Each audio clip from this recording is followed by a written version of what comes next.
Ready,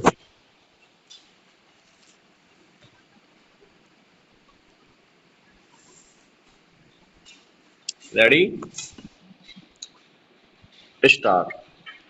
Bharat में धर्मनिरपेक्षता अनायास ही प्रकट नहीं हुई है, बल्कि इसकी एक सुदृढ़ ऐतिहासिक पृष्ठभूमि रही है।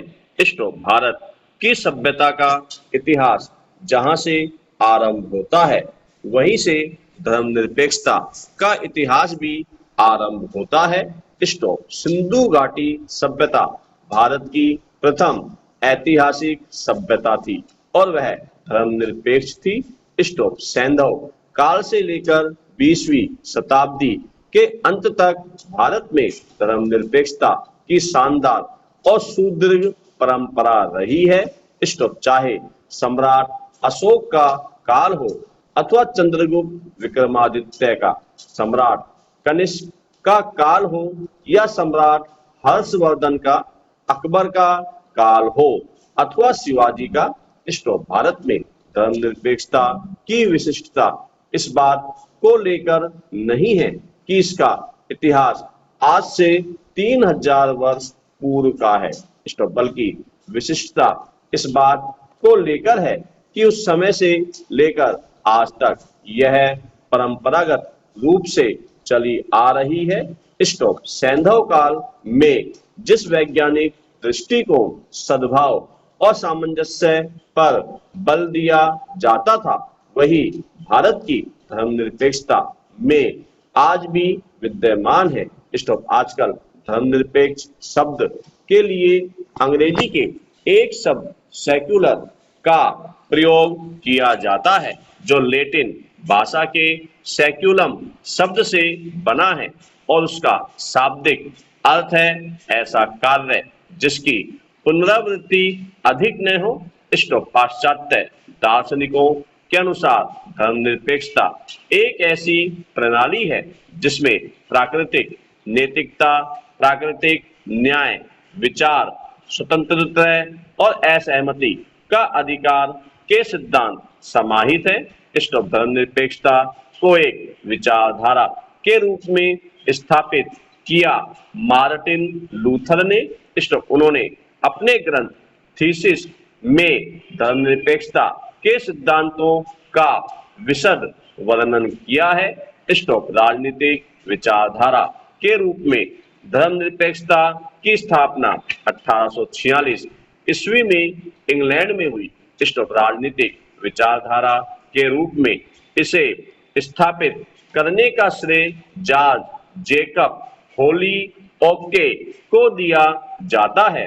स्टॉप। पश्चिम में मनुष्य की भौतिक स्थिति में सुधार और सामाजिक आर्थिक स्थिति में समानता लाने के सिद्धांत को धर्मनिरपेक्षता कहते हैं। स्टॉप। अनेक देशी और विदेशी विद्वानों ने भारतीय धर्मनिरपेक्षता को पाश्चात्य पृष्ठभूमि में रखने की कोशिश की है, पर भारतीय धर्मनिरपेक्षता पाश्चात्य धर्मनिरपेक्षता से बिल्कुल भिन्न है। स्टॉप। सभी धर्मों को समान आदर और समानता प्रदान कर भारत ने धर्मनिरपेक्षता की अलग पहचान बनाई है। स्टॉप। भारत में धर्मनिरपेक्षता आयातित अवधारणा न होकर मूल अवधारणा है।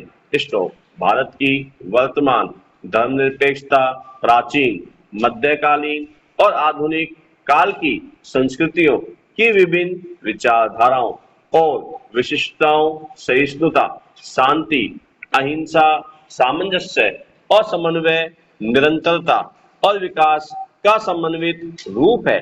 स्टॉप। सैंधव सभ्यता के बाद ऋग्वैदिक सभ्यता का प्रादुर्भाव हुआ और इस काल की रचना ऋग्वेद, जिसे विश्व का प्राचीनतम ग्रंथ माना जाता है, की ऋचाओं से ऋग्वैदिक आर्यों और अनार्यों के सामाजिक और धार्मिक दृष्टिकोण पर प्रकाश पड़ता है। स्टॉप। ऐसा आभास होता है कि इस काल में आर्य उदार दृष्टिकोण रखते थे और उनकी संस्थाएं लोकतांत्रिक तथा धर्मनिरपेक्ष थी।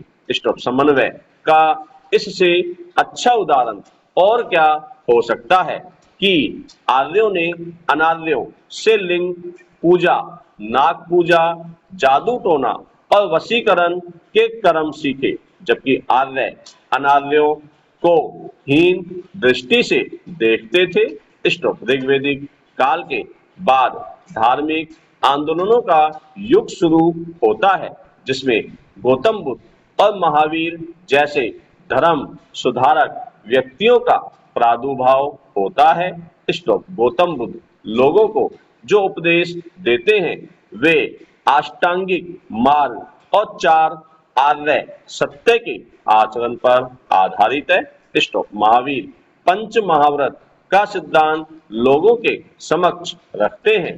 स्टॉप। गौतम बुद्ध और महावीर के उपदेश धर्मनिरपेक्ष सिद्धांतों पर ही आधारित थे।